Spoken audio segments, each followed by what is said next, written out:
So it looks like gaming is definitely heading towards an all-digital future, right? Most people are buying their games online instead of picking up physical copies. But what's interesting is that despite that, players still seem to prefer consoles with disk drives over those without. According to some recent data from Circana, the all-digital version of the PS5 is actually the least popular console this generation. In the US, only 18% of PS5s sold are the digital-only versions. That means out of the 61.7 million PS5s Sony has sold worldwide as of August, only about 11 million of those are all digital.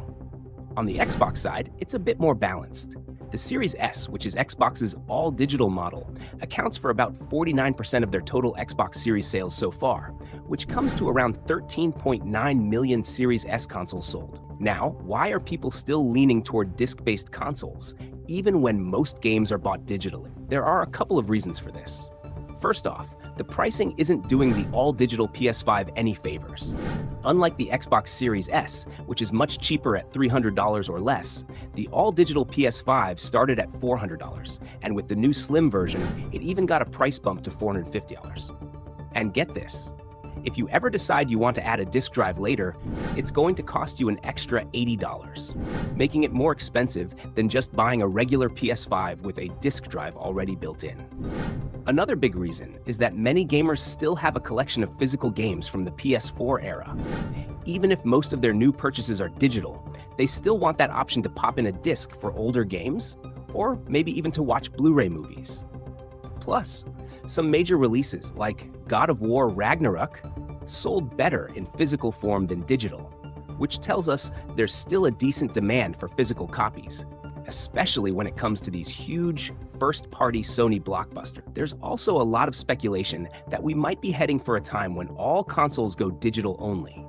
Some analysts think Microsoft might make that leap with their next-gen console, but Sony might wait another generation before pulling the plug on physical games entirely. What is this, 1992? I know. I mean, if you're not on the PlayStation Network, you can't get PlayStation Home, PS1 Classics, you can't download movies, TV shows. I know. It's like having a bathroom without an aromatherapy candle. Still gets the job done, but come on. He hates candles, too. Come on! I know, right? What's wrong with him? PS3, now $299. Man, every PlayStation generation got ripped apart by YouTubers. Like they weren't just mocking it, they were straight up annihilating it. We're talking about full-on roast sessions. The 360 era? Oh, that was the absolute worst. Xbox was the coolest kid on the block, like the high school jock everybody worshipped. Non-stop praise, like Xbox could do no wrong. People were seriously chanting, Xbox is the future. PlayStation might as well file for bankruptcy right now. It was ridiculous. And then guess what? PlayStation 3 came out swinging. It didn't just survive, it dominated. Out of nowhere, it crept up and crushed the Xbox 360 in sales, and let's not even talk about the exclusives.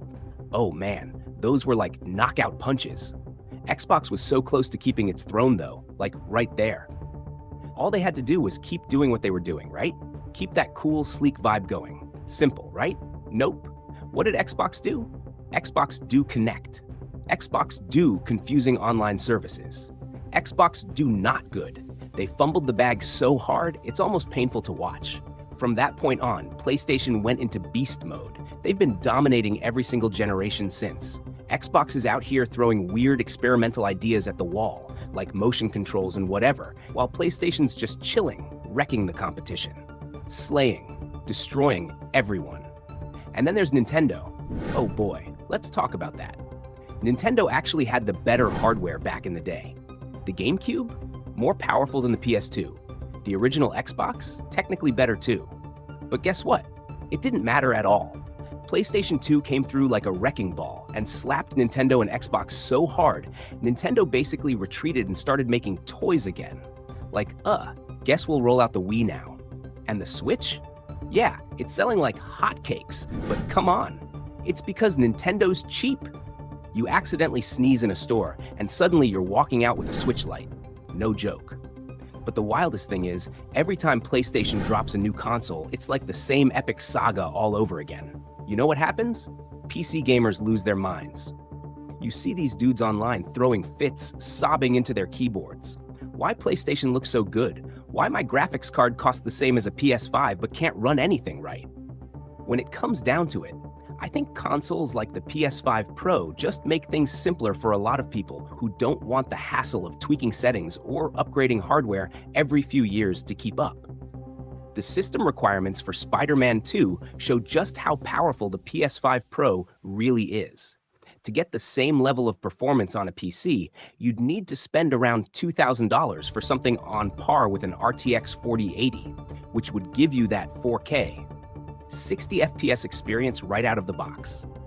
And while PC gaming's appeal is in the flexibility, where you can dial games up to insane FPS and mod to your heart's content, the PS5 Pro is a one-time investment for stable, top-tier visuals without the guesswork. For $700, you're looking at an entertainment setup that's hard to beat.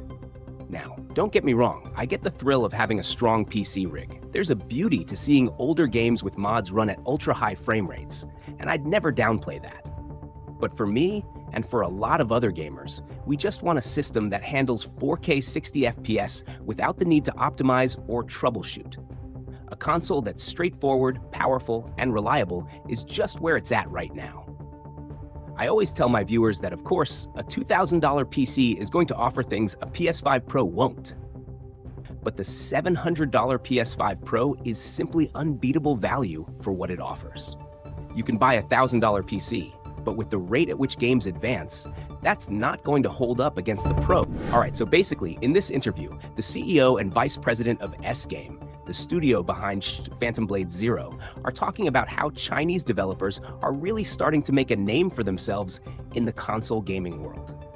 The CEO, Liang Chiwei, explains that a big reason for this recent boom in Chinese-made games is because the market and technology have finally caught up. A few years ago, they didn't have the resources or the right market conditions to make console games, but now that's changed. The VP, Michael Chang, adds that it's not like all these developers suddenly decided to make console games at the same time. They've wanted to do this for a while. It's just that now they have the capability to make the kind of high-quality games they've always dreamed of. They also mentioned that Chinese gamers have always been into video games. For example, 30 to 40% of the sales for big Japanese and Western games have come from China, even before games like Black Myth, Wukong blew up. So there's always been a big interest, but now developers have the skills and tech to start producing these AAA games on their own. Even though China doesn't have much experience with console or single-player PC games, the developers have gained a ton of experience making mobile games, and that's helped them level up. With all of these factors combined, we're seeing more major games coming from Chinese developers, like Phantom Blade Zero, and the open-world game Infinity Nikki. The success of Black Myth Wukong is just the start of this trend. Chiwei also talks about how cultural differences can actually be a big advantage for the.